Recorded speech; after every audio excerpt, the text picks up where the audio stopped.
Okay, this is my unboxing for the my Alex Duetto by Izzo. I bought this from Seattle Coffee Gear. This is just shipped from and received from FedEx Ground. So this is the open box, and one thing you'll notice right away from some of the other unboxing, unfortunately, this is not double boxed. It's only single boxed. It seems like the ones coming out of Chris Coffee are touted as being double boxed, so we shall see what happens. This looks like the top cup warmer, and that's obviously the drip tray, so we'll see what happens. We'll open things up and set things up. Alright.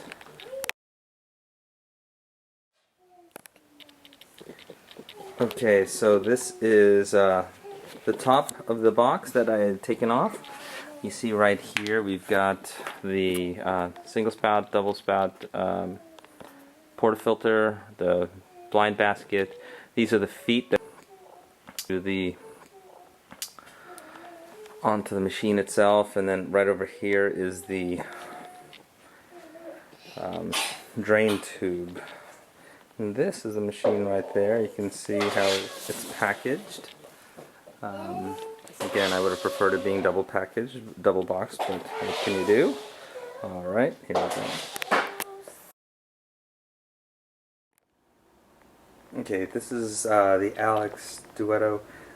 Just out of the box, I have installed the feet. So one thing that I noticed is this is a really big, heavy boy, and I'm not going to be moving it around a lot, thank goodness. This is a little package with a warning strip that says you need to install a capillary tube. What they've done is they've found that during shipping it's broken off, and so one of the things that they've done is to prevent that is to have it unhooked during shipping, but it has the user doing that. So they've got a brief explanation of what to do, and I will go ahead and do that for you today. Okay, so here we are again. Apparently with the cup warmer off, you want to take these four screws out, and what that will do is you can get into the inside part of the machine. Okay, now that the top is off, you can see the inside of the Alex, and apparently you have to take out these two 10mm hex bolts right there. There's one there. There's another one there, so I'm going to go ahead and do that right now. And then you're supposed to lift off this outer shell right here, which is supposed to be about 13 pounds. Okay, now I've got the side paneling off, and as you can see right here, this is the capillary tube that's supposed to go from the pressure gauge into the pump, and it's going to go into this fitting right there. You can use a 12mm wrench. We were using a 10mm wrench on the side panels. You can see right here everything's pretty tight. You got the rotary pump, the brew boiler, and then the really big guy right back there, that's the steam boiler. Got the tank, got the Geicar PID, and some more Geicar electronics right in there. So, and one thing to note, I was just noticing that these are really nice new handles. These are new knobs. These are the nice big new knobs.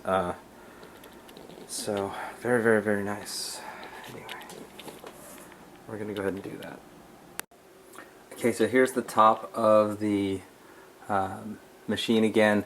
There's been problems with this being a little tight in here and in here on some of the forum posts, and what I've done actually is I've taken some of the packaging and I've actually scrunched up in between there like you've seen as so, and I'm hoping that I don't have to keep those there forever, and hopefully it'll help stretch out this little curvature just a little bit, which seems to be the problem. I really don't want to have to send this thing back after being for something as minor as that, but it looks like it's a good fit once I have that all straightened out. So we're going to fire up the machine in just a bit. So I just plugged everything in, turned it on, put the water in the reservoir, and as soon as I powered it up, the boiler started filling up automatically. You can see now the PID is starting to is active, and so is this is the brew light indicator. I just want to also let you know that the camera did come with, or the machine did come with other things. It came with a hardness water tester, and I'm using this Zero Water, which also has a parts per million tester in it. It can be had at Target for about 34 bucks for a pitcher, and you can see from here there's a little test strip on top of it, and it's basically normal or zero in terms of parts per million, so that's pretty good from a little pitcher jug, which is that thing right there. So I'm kind of happy with that. I'll be doing that until I end up getting a plumbed system. But the one thing about this machine, it is a lot of chrome. It is heavy, but it is quite pretty. Alright, I'm going to come back and we're going to let everything heat up. I'm going to probably flush it a couple times to make sure that things are going okay, and then I'm going to try and pull a shot. Okay, here we are. It's in its final resting home. It's only been on for about 20 minutes, so still need a couple more minutes for it to fully heat up. The brew boiler is still getting up to the 250. It's right around 239 at the moment. You can see how big the machine is compared to my Mazzer Mini E. It used to be that the grinder used to tower over my little Ranchilla Silvia, but now this thing is it's small compared to the Alex Duetto, but very pretty.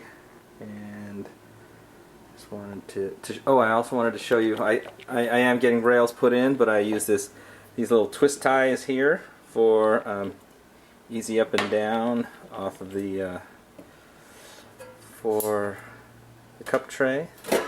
Works in a pinch, and I'm gonna use that until obviously I get my metal railings. Okay, here's my new machine, the Alex Duetto 2. I've got a shot that's ready to go. We're just going to try it. Now this is actually my first shot ever with this machine, so if it doesn't work out, it doesn't work out, but we'll see what happens. Alright, I'm going to pre-infuse a little bit. There we go.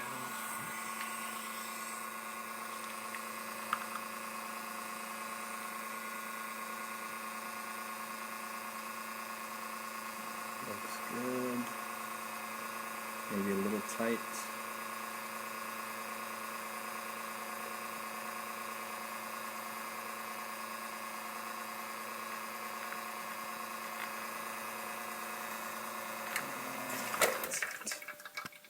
Alright, not too bad. There we go.